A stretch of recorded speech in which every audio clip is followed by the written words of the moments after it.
when you first start out, this is what you want to get. You want to get a simple sewing machine. You don't want anything fancy. And I know some people are wanting to save money will say, well, I can get a used machine and it would work the same. My personal recommendation is going to get a brand new machine. That way when you're first starting, your machine works. If you get a machine that's used, it might have issues that you don't know about it until you take home. And then that will cause frustration and you might just give up sewing altogether. This particular machine was purchased at Walmart for $100. It is a standard, normal, simple, mechanical machine.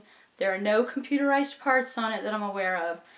And this is a good starter machine because it gets you everything that you need for $100.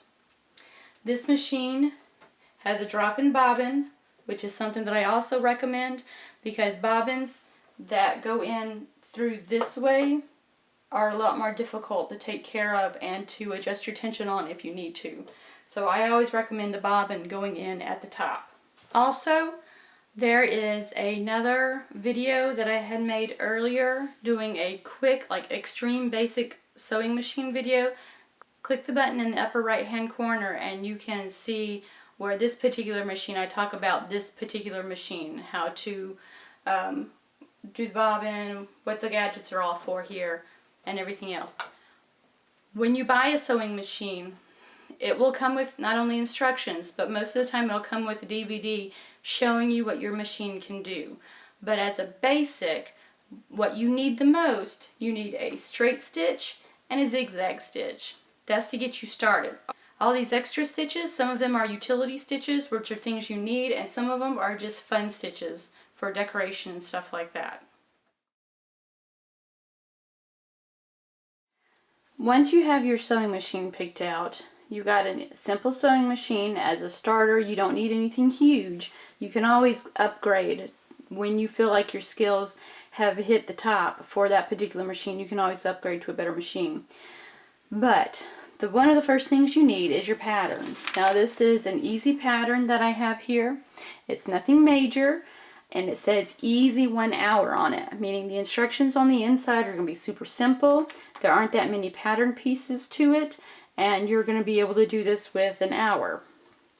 When you look at the pattern at the beginning, you have your pattern number there, which is the label the manufacturing company gives it, or the pattern company gives it, so that you can find it again. You have your picture on the front of different variations of the same item, or maybe there are a couple of items in there that you would like. When you turn the pattern over, on the back you're going to see line drawings of your particular item. It's going to give you sizes of each particular skirt and how much fabric that you need for each skirt. Okay, for this particular pattern I'm showing you the sizes. It gives you your measurements, and these are standard measurements, meaning that this isn't going to fit every single person perfectly. You'll probably have to make some minor adjustments to it, but these are just standard sizes and standard measurements that the pattern companies use along with normal sizes. And for each size that you are, it gives you a measurement of fabric that you need for each particular skirt. Here at the bottom, it gives you your garment measurements, so that when your garment is complete, this is how big it should be with the proper measurements for each particular skirt.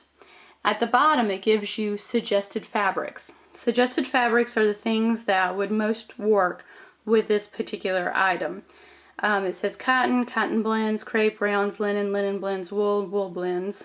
So anything similar to those, you don't have to use those particular fabrics if you have something else, but those are the ones that this dress or this particular item is made for. And then it gives you any other requirements. For example, this skirt requires a zipper and a button. Also on the inside of your pattern are the instructions. And the instructions, you'll get either 1 or 2 pieces with them. They'll open out. You'll have your line drawings. You'll have your pattern pieces. And it tells you there's 7. Alright, 1, 2, 3, 4, 5, 6, 7. Alright. There's 7 particular pieces here. Not all of them will go with one particular skirt. Some of them go with, like, 1 and 2 goes with skirt A. 6 and 7 probably goes to D and E.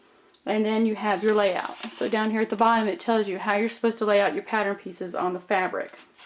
And then it gives you all sorts of other information here up in the corner that's meant for this particular pattern or this pattern company, telling you what symbols mean what on the pattern. So I would definitely read this. If you're a beginning sewer, read this. This is going to give you a guide to the rest of your patterns. And then when you flip it over, this is a step-by-step guide on how to put your pattern together. Very simple.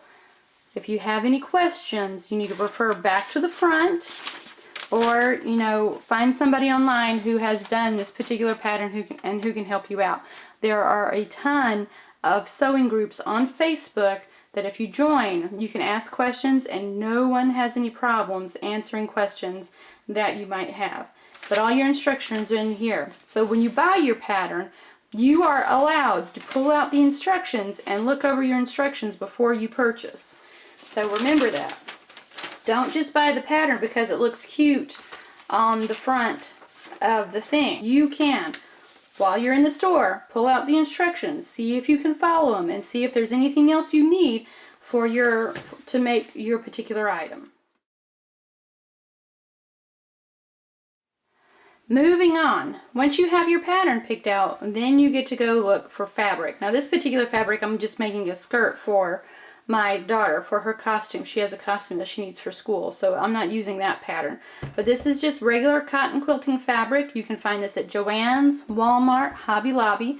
Joann's and Hobby Lobby would have apparel fabric, which is fabric that is different from quilting cotton.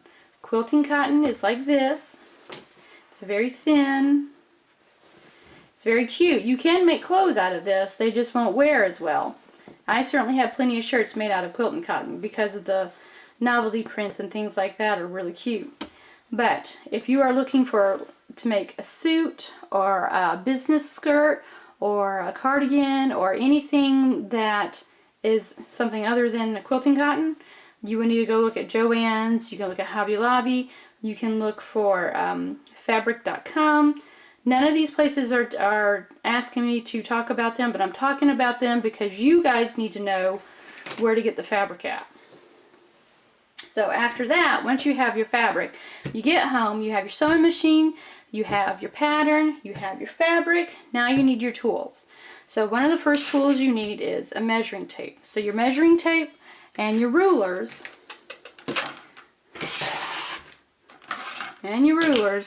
are all important when you are cutting patterns out, because you need to measure yourself to make sure that whatever pattern you have will fit. You also need pins. Pins are the long skin, well, they're pins. They have, let's see, they're pins, they have heads on them, and then they are sharp and pointy. There you go, see that? There you go. What? I look like I have a little fat hand, but I don't. So that's a pin. You need the pins to pin your fabric to the pattern so that you can cut it out. Then you need scissors. You need a good pair of sharp scissors that are only used for cutting fabric. You might hear that a lot from people who sew. Don't use my fabric scissors. Family members will come in and they will use your fabric scissors on cardboard and paper and metal and whatever else they would use them on, and it dulls your blades. And if you have dull blades, you can't cut your fabric accurately. After that, you need your marking pencils. Now this is just a regular pencil, number 2 pencil, decorated. Nothing particular fancy about that, but you can write notes on your pattern with it. You can mark fabric with it if you need to. This is a chalk marker. And what this is, it has loose leaf powder on the inside. I don't know how well you can see that. It has loose leaf powder on the inside, and it has a teeny weeny little wheel here at the top. You may not be able to see it. You hear that? That's the wheel turning. And as the wheel turns, here, let me show you. Because this is powdered chalk, it'll brush right out. So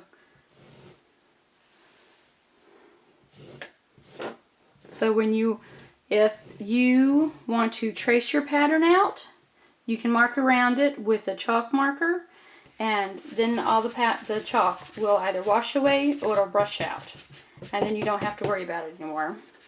So that didn't brush out quite all the way, but when I wash it, it'll wash out, so I'm not worried about it. But that's what that's for. And then you can trace around your pattern and cut it out instead of just pinning it down and cutting it out that way. And last but not least, this is going to be your best friend. This is a seam ripper. And what it has a blade here. The little ball protects the fabric as you are ripping along your seams that you sewed crookedly. Now, don't be mad. Everybody uses it. People who have been sewing for 60 plus years have seam rippers because somewhere along the line they'll get caught up in something and they'll sew a sleeve on backwards, they'll sew a seam wonky, and you'll have to go back and pick it all out. And it's okay. It's just a fact of your sewing life. So this is a seam ripper. Make sure you get one of these when you go shopping for your sewing supplies. Now, when you go shopping for your sewing supplies, there are kits out there. I know Walmart used to have them. And I want to say Joann's has them too. I'm not positive. But there are kits in there that will have a little tomato, a pin cushion tomato. It'll have a seam ripper. It'll have a pair of scissors. It'll have a measuring tape. It'll have everything that you need to get started as your basics to get you started on the road to sewing. It won't have the fabric. It won't have a pattern or anything like that. But it gives you these individual tools. It doesn't have that. And I don't think it has a ruler. But I know it has those few items in there. And that's enough to get you started. You don't need anything else when you're first starting. As your skills grow, you will learn that you will need other things. You'll need a better ruler. You'll need a different kind of marker because of what you're doing in particular. You'll need these other things that just makes life easier. But when you're first starting, these items are what you need. So I hope you guys enjoyed the video. This is everything that you need to get you started. And up here in the corner, I'm going to put a button up here for those of you guys who don't have sewing machines who want to learn some hand stitching. So I have a video that I recently made that has 4 stitches that you need to get started with and how to knot your thread, and I'll put that right up here. So if you have any questions, please put them in the comments below. Give me a thumbs up, like this video, let me know what you guys think, and share it with your friends to see for anybody else who's questioning whether they want to pick up the obsession, because it is. Sewing is an obsession. People who sew love it. I love it. I've been doing it for 20 plus years, which is why I'm here doing these videos for you guys, so that I can share my love of sewing and being creative with you guys. So like I said, if you have any questions, put them in the comments below. Give me a thumbs up. Subscribe so you can get new videos as I make them. And let me know what you guys think. Post a comment in the comments box below, and so we can have a discussion. I always like talking with you guys. And I will see you in the next video.